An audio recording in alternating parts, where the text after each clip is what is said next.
Hi everyone, welcome to the Tax Fix with your favorite tax strategist, Patricia Komani. Before we even delve into our topic for today, please remember that any video that is shared on our page does not constitute as tax advice or finance advice or any professional advice whatsoever. If you do need tax advice, please do contact us directly or any other tax practitioners out there. We will share our information on the caption below should you need to get hold of us. But let's get to it. I've had some questions from people on my DMs recently, and one of the questions was, Patricia, when do I turn my side hustle into formalizing it as a PTY limited company to register with CIPC as a company? And in as much as that seems like a, black and white kind of question, it is not. The thing with tax and finances is that there's no one size fits all, right? Every situation differs in a bit according to the person who's asking the question. So the purpose of this video is for us to share with you some questions that you can ask yourself in order to determine on whether you should formalize your side hustle or not, right? The first question would be, what is your long-term goal for this business? Do you want to scale it? Do you actually intend on growing the business? Or are you satisfied with where it is right now and you have no intention in making this thing bigger than what it is, right? If you would formalize it and you would scale it, are you intending on living your corporate life and run this business? Are you planning on continuing with the corporate life but hiring people to run this business? Where are you, when it comes to that question, right?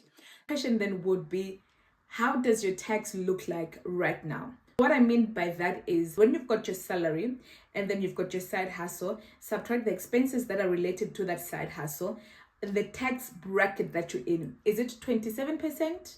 Is it above 27%? Is it below 27%? Right? And if you would then open a company and you put the side hustle income, right, into the company, the expenses of the side hustle into the company, and the company then is paying taxes on 27%, you receive income from the company, which then goes to your personal tax return, right? And that amount, when you do that, what is the tax implication? Are you still paying less taxes when you've got the two entities? Or are you paying now more taxes when you've got the two entities? Because remember, there are other people where they end up paying less taxes. And there are other people where they would actually end up paying more taxes. Where would you fall under? I would say check on that. Which tax bracket do you fall under right now? And separating the side hustle business from you for it to be a separate entity altogether. Would that be beneficial for you tax-wise? Especially if you have no intention on scaling the business, right? And the second thing would be your side hustle. For tax purposes, which category do you fall under? Do you fall under as a personal service provider, or do you fall under as a small business corporation? Because when it comes to tax, not every small business is qualified as a small business corporation for tax purposes, right?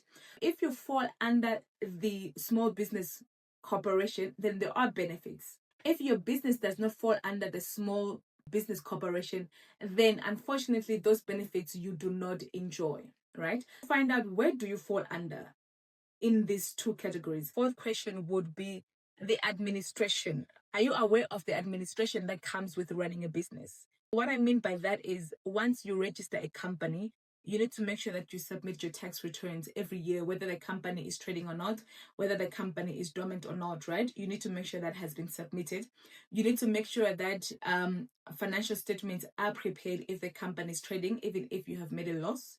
You need to make sure that you submit annual returns and beneficial ownership with CIPC every year and pay the levies with CIPC every year. These requirements that I've mentioned right now, they are general relating to businesses as a whole. You might find yourself that based on the industry that your business is operating in, there are also requirements that the company needs to adhere to, right? Do you know what that administration looks like? And are you ready or prepared to adhere to such requirements? Yes, I would say Answer these questions truthfully, right? And based on how you've answered these questions, then you will be able to decide on whether you should register a company or you should continue operating everything in your personal capacity. Guys, I would also like to say that not everybody needs to register a company. It's not necessary for everybody to register a company. There is a lot of administration that goes when registering a company. There is a lot of outsourcing that you might have to do, which is more cost, right? That comes with registering a company. If you know that this is just a side hustle, you have no intentions of growing this thing. If you know that whether you create a company or everything is in your personal name, it has no tax implication for you, then I'd say there's really no need for you to register a company. But that is for you to sit and decide, for you to do that assignment yourself and decide. Please do let me know on the comments below. Do you have a side hustle? If you do have a side hustle, have you formalized it as PTY Limited? Or is everything running within your personal capacity? And are you actually planning on scaling this? Are you running the side hustle, generating it, getting the momentum, and then you will resign? Or is your plan that you will always have the two combined? It's been great. Until next time.